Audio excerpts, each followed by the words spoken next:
Hi guys, ನಮಸ್ತೆ. Welcome back to my channel. ನಾನು ಇತ್ತೀಚೆಗೆ ಒಂದಷ್ಟು ಶಾರ್ಟ್ಸ್ನ ಅಪ್ಲೋಡ್ ಮಾಡಿದ್ದೆ ಯೂಟ್ಯೂಬಲ್ಲಿ. ಅದರಲ್ಲಿ ಒಂದು ವಿಡಿಯೋ ಹೆಂಗಿತ್ತು ಅಂತಂದರೆ, ಪಾಪುದು ಕಾಲಿರುತ್ತಲ್ವ, ಅದ್ರ ಮೇಲೆ ಆ ಒಂದು birth date, place, blood group, name ಅದೆಲ್ಲ ಹಾಕಿ ಎಡಿಟ್ ಮಾಡಿಬಿಟ್ಟು ಒಂದು ವಿಡಿಯೋನ ಅಪ್ಲೋಡ್ ಮಾಡಿದ್ದೆ. ಅದಕ್ಕೆ ಒಬ್ಬರು ಕೇಳ್ತಾ ಇದ್ರು, ಇದನ್ನು ಹೆಂಗೆ ಅಪ್ಲೋಡ್ ಮಾಡೋದು, ಹೆಂಗೆ ಎಡಿಟ್ ಮಾಡೋದು, ಇದನ್ನು ಹೇಳ್ಕೊಡಿ ಅಂತ. ಅದಕ್ಕೋಸ್ಕರ ನಾನಿವತ್ತು ಇದನ್ನು ಹೆಂಗೆ ಎಡಿಟ್ ಮಾಡೋದು ಅಂತ ಹೇಳ್ಕೊಡೋಣ ಅಂತ ಅನ್ಕೊತಿದ್ದೀನಿ. ಬೇರೆಯವ್ರಿಗೂ ಯೂಸ್ ಆಗುತ್ತೆ. ಆ್ಯಕ್ಚುಲಿ ನಿಜ ಹೇಳಬೇಕು ಅಂದರೆ ಇದು ನನಗೆ ಗೊತ್ತಿರಲಿಲ್ಲ. ಇನ್ಸ್ಟಾಗ್ರಾಮ್ ಸ್ಟಾರ್ಟಿಂಗಿಂದನೇ ಯೂಸ್ ಮಾಡ್ತಾ ಇದ್ದೀನಿ ನಾನು. ಇನ್ಸ್ಟಾಗ್ರಾಮಲ್ಲಿ ನಾನು ಅದನ್ನು ಎಡಿಟ್ ಮಾಡಿದ್ದು. ಆದರೆ ನನಗೆ ಅದನ್ನು ಹೆಂಗೆ ಎಡಿಟ್ ಮಾಡ್ತಾರೆ ಅಂತಲೇ ಗೊತ್ತಿಲ್ಲ. ಆಮೇಲೆ ಕೂತ್ಕೊಂಡು ಒಂದು ದಿವಸ ಇನ್ಸ್ಟಾಗ್ರಾಮಲ್ಲಿ ಸುಮ್ಮನೆ ಇರೋ ಬರೋ ಎಲ್ಲ ಆಪ್ಷನ್ಗಳನ್ನೂ ನೋಡಿದೆ. ರೀಲ್ಸನ್ನ ಓಪನ್ ಮಾಡಿಬಿಟ್ಟು ಎಡಿಟ್ ಮಾಡೋದು ಹೆಂಗೆ ಅಂತ. ಆಮೇಲೆ ಗೊತ್ತಾಯಿತು, ಓ ಇದನ್ನು ಈ ಥರ ಎಡಿಟ್ ಮಾಡ್ತಾರೆ ಅಂತ. ಆಮೇಲೆ ಕೂತ್ಕೊಂಡು ನಾನೇ ಒಂದು 5 ನಿಮಿಷ ಟಕ್ ಅಂತ ಮಾಡಿಬಿಡ್ಬೋದು. ಅದನ್ನು ಬೇಗನೆ ಎಡಿಟ್ ಮಾಡ್ಕೊಬೋದು ನಾವು. ಸೊ ಬನ್ನಿ ನೋಡ್ಕೊಂಬರೋಣ ಯಾವ ಥರ ಅದನ್ನು ಎಡಿಟ್ ಮಾಡ್ತೀನಿ ಅಂತ. ವಿಡಿಯೋ ಇಷ್ಟ ಆದರೆ ಲೈಕ್, ಶೇರ್ ಆ್ಯಂಡ್ ಕಮೆಂಟ್ ಮಾಡಿ. ಇನ್ನು ಯಾರೆಲ್ಲ ಚಾನಲ್ಗೆ ಸಬ್ಸ್ಕ್ರೈಬ್ ಮಾಡ್ಕೊಂಡಿಲ್ಲ, ಸಬ್ಸ್ಕ್ರೈಬ್ ಮಾಡ್ಕೊಂಡು ವಿಡಿಯೋ ನೋಡಿ, ಆಯಿತಾ? ಸಬ್ಸ್ಕ್ರೈಬ್ ಮಾಡೋದನ್ನು ಮಾತ್ರ ಮರಿಬೇಡಿ. ಬನ್ನಿ ನೋಡ್ಕೊಂಬರೋಣ. ಫಸ್ಟ್ ಈಗ ನೀವು ಮಾಡಬೇಕಿರೋದೇನಪ್ಪ ಅಂದರೆ, ನಿಮ್ಮ ಮೊಬೈಲ್ನಲ್ಲಿರೋ ಇನ್ಸ್ಟಾಗ್ರಾಮ್ ಆ್ಯಪ್ನ ಓಪನ್ ಮಾಡ್ಕೊಳ್ಳಿ. ಸೊ ಇನ್ಸ್ಟಾಗ್ರಾಮ್ ಎಲ್ಲರ ಹತ್ರನೂ ಇರುತ್ತೆ. ಓಪನ್ ಮಾಡ್ಕೊಳ್ಳಿ. ಓಪನ್ ಮಾಡಿಕೊಂಡು ನಿಮಗೆ ಯಾವ ಸಾಂಗ್ ಬೇಕೋ ಅದನ್ನು ಸೆಲೆಕ್ಟ್ ಮಾಡ್ಕೊಳ್ಳಿ. ಓಕೆನಾ? ಸೊ ಇನ್ಸ್ಟಾಗ್ರಾಮಲ್ಲಿ ರೀಲ್ಸ್ ಹೇಗೆ ಮಾಡೋದು ಅಂತ ಎಲ್ರಿಗೂ ಗೊತ್ತಿರುತ್ತೆ. ನಾನು ಅದನ್ನೇನು ತೋರಿಸೋದಕ್ಕೆ ಹೋಗಲ್ಲ. ಸೊ ನಿಮಗೆ ಯಾವ ಸಾಂಗ್ ಬೇಕೋ ಅದನ್ನು ಸೆಲೆಕ್ಟ್ ಮಾಡ್ಕೊಳ್ಳಿ. ಸೆಲೆಕ್ಟ್ ಮಾಡ್ಕೊಂಡು ಆದಮೇಲೆ ಹೇಗೆ ಎಡಿಟ್ ಮಾಡೋದು ಅನ್ನೋದನ್ನು ನಾನು ಇವಾಗ ಮುಂದೆ ತೋರಿಸ್ತೀನಿ. ನನಗೆ ಸಾಂಗ್ ಏನು ಬೇಕಾಗಿಲ್ಲ, ಜಸ್ಟ್ ನಾನು ತೋರಿಸೋದಕ್ಕೋಸ್ಕರ ಮಾಡ್ತಾ ಇರೋದ್ರಿಂದ ನಾನು ಇಲ್ಲಿ ಯಾವುದೇ ಸಾಂಗ್ನ ಸೆಲೆಕ್ಟ್ ಮಾಡ್ಕೊಂಡಿಲ್ಲ, ಹಾಗೆ ಎಡಿಟ್ ಮಾಡಿ ತೋರಿಸ್ತಿದ್ದೀನಿ. ಓಕೆನಾ? ನಿಮ್ಮ ಇನ್ಸ್ಟಾಗ್ರಾಮ್ ಪ್ರೊಫೈಲ್ನ ನೀವು ಓಪನ್ ಮಾಡಿಕೊಂಡ್ರೆ ನಿಮಗೆ ಈ ಥರ ಒಂದು ಇಂಟರ್ಫೇಸ್ ಕಾಣಿಸುತ್ತೆ, ಆಯಿತಾ?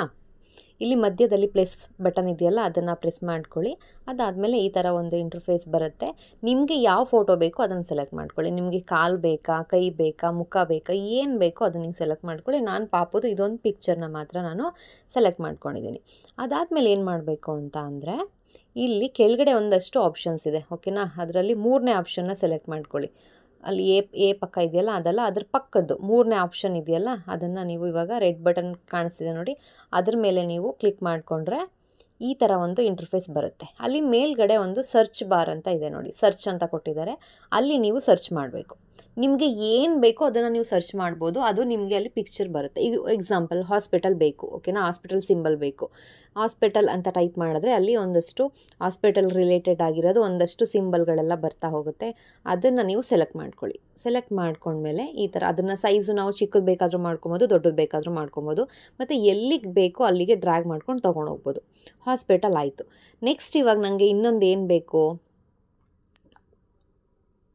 ಅದನ್ನು ನಾನು ಇವಾಗ ಅಲ್ಲಿ ಸರ್ಚ್ ಮಾಡ್ಕೊತೀನಿ. ಬ್ಲಡ್ಗೆ ರಿಲೇಟೆಡ್ ಆಗಿ ಅಲ್ಲಿ ಏನೇನು ಬ್ಲಡ್ ಸಿಂಬಲ್ ಎಲ್ಲ ಬರುತ್ತೆ.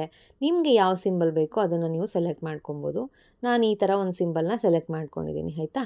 ಅದನ್ನು ನಾನು ಸೈಜ್ನ ಚಿಕ್ಕದು ಮಾಡ್ಕೊಬೋದು, ದೊಡ್ಡದು ಮಾಡ್ಕೊಬೋದು. ಅದನ್ನು ತೊಗೊಂಡೋಗಿ ನನಗೆ ಯಾವ ಪ್ಲೇಸಿಗೆ ಬೇಕೋ ಅಲ್ಲಿಗೆ ಹಾಕ್ಕೊತೀನಿ. ಈ ಥರ ನೀವು ಏನು ಬೇಕಾದರೂ ಅಲ್ಲಿ ಸರ್ಚ್ ಮಾಡ್ಬೋದು, ಆಯಿತಾ? ನೇಮ್ ಬೇಕಾ, ಹಾಸ್ಪಿಟಲ್ದು ಬೇಕಾ, ಮತ್ತು ವೆಯ್ಟ್ ಬೇಕಾ, ವೆಯ್ಟ್ ಅಂತ ಅಲ್ಲಿ ಸರ್ಚ್ ಮಾಡಿದ್ರೆ ಅಲ್ಲಿ ತಕ್ಕಡಿ ಬರುತ್ತೆ. ಈ ಥರ ಜೆಂಡರ್ ಅಂತ ಸರ್ಚ್ ಮಾಡಿದ್ರೆ ಜೆಂಡರ್ ರಿಲೇಟೆಡ್ ಆಗಿರೋವಂಥ ಸಿಂಬಲ್ಸ್ ಬರುತ್ತೆ. ಆಗ ನೀವು ಅದನ್ನು ಸೆಲೆಕ್ಟ್ ಮಾಡ್ಕೊಬೋದು. ಬೇಬಿ ಬಾಯ್, ಬೇಬಿ ಗರ್ಲ್ ಅಂತ ಹಾಕ್ತೀವಲ್ವ, ಅದಕ್ಕೆ ಜೆಂಡರ್ನ ನೀವು ಸೆಲೆಕ್ಟ್ ಮಾಡ್ಕೊಬೋದು. ಅದಾದಮೇಲೆ ಇನ್ನೊಂದು ಬೇಕು. ಇವಾಗ ಪಾಪು ಈಗ ಮೇ ತಿಂಗಳಲ್ಲಿ ಹುಟ್ಟಿರೋದ್ರಿಂದ ನಾನು ಮೇ ಅನ್ನೋದನ್ನು ಅಲ್ಲಿ ಟೈಪ್ ಮಾಡಿದಾಗ ಅಲ್ಲಿ ಮೇ ಅನ್ನೋದು ಬರುತ್ತೆ. ಇಲ್ಲ ನನಗೆ ಈ ಥರದ್ದು ಬೇಕಾಗಿಲ್ಲ, ನಾನು ಟೈಪ್ ಮಾಡ್ತೀನಿ ಅಂತ ಅಂದರೆ ಬೇಕಿದ್ರೆ ನಾವು ಟೈಪ್ ಕೂಡ ಅಲ್ಲಿ ಮಾಡ್ಕೊಬೋದು. ಇದಿಷ್ಟು ಅರ್ಥ ಆಗಿದೆ ಅಂತ ಅಂದ್ಕೊತೀನಿ. ನೆಕ್ಸ್ಟು ಇವಾಗ ಏನು ಬೇಕು, ಇವಾಗ ಡೇಟ್ ಹಾಕಬೇಕು ಅಲ್ವಾ, ನಂಬರ್ಸ್ ಬೇಕು. ಅದಕ್ಕೋಸ್ಕರ ಅಲ್ಲಿ ನೋಡಿ ಎ ಅಂತ ಇದೆಯಲ್ವಾ, ಅದ್ರ ಮೇಲೆ ಕ್ಲಿಕ್ ಮಾಡಿದ್ರೆ ನಿಮಗೆ ಈ ಥರ ಟೈಪ್ ಮಾಡ್ಕೊಬೋದು. ಈ ಥರ ಒಂದು ಇಂಟರ್ಫೇಸ್ ಓಪನ್ ಆಗುತ್ತೆ. ಪಾಪು ಹುಟ್ಟಿದ್ದು ಮೇ 2ನೇ ತಾರೀಕು, ಮೇ 2 ಅಂತ ಟೈಪ್ ಮಾಡ್ಕೊಂಡು ಅಲ್ಲಿ ಸ್ಕ್ರೋಲ್ ಮಾಡ್ಕೊತ ಸೈಡಿಗೆ ಇದು ಮಾಡ್ಕೊತಾ ಹೋದರೆ ನಿಮಗೆ ಅಲ್ಲಿ ಯಾವ್ಯಾವುದು ಡಿಸೈನಲ್ಲಿ ಬೇಕು ಅದೆಲ್ಲ ಬರ್ತಾಯಿದೆ. ನಿಮಗೆ ಯಾವುದು ಫಾಂಟ್ ಇಷ್ಟ ಆಗುತ್ತೆ ಅದನ್ನು ಸೆಲೆಕ್ಟ್ ಮಾಡ್ಕೊಬೋದು. ನೆಕ್ಸ್ಟು ಕಲರ್ಸ್, ಅಲ್ಲೇ ಕಲರ್ಸ್ ಇರುತ್ತೆ ಪಕ್ಕದಲ್ಲೇ. ನಿಮ್ಗೆ ಯಾವ ಕಲರ್ ಬೇಕೋ ಅದನ್ನು ಕೂಡ ಸೆಲೆಕ್ಟ್ ಮಾಡ್ಕೊಬೋದು. ಈ ಥರ ಇಲ್ಲೇ ಸುಮಾರು ಆಪ್ಷನ್ಸ್ ಇರುತ್ತೆ. ಇದು ನಿಮ್ಮ ಒಂದು ಕ್ರಿಯೇಟಿವಿಟಿ, ಓಕೆನಾ? ನಿಮ್ಮ ಕ್ರಿಯೇಟಿವಿಟಿನ ಯೂಸ್ ಮಾಡಿಕೊಂಡು ನೀವು ಹೆಂಗೆ ಬೇಕಾದರೂ ಎಡಿಟ್ ಮಾಡ್ಕೊಬೋದು. ತುಂಬ ಈಸಿ, ತುಂಬ ಬೇಗನೆ ನಾವು ಎಡಿಟ್ ಮಾಡ್ಬೋದು.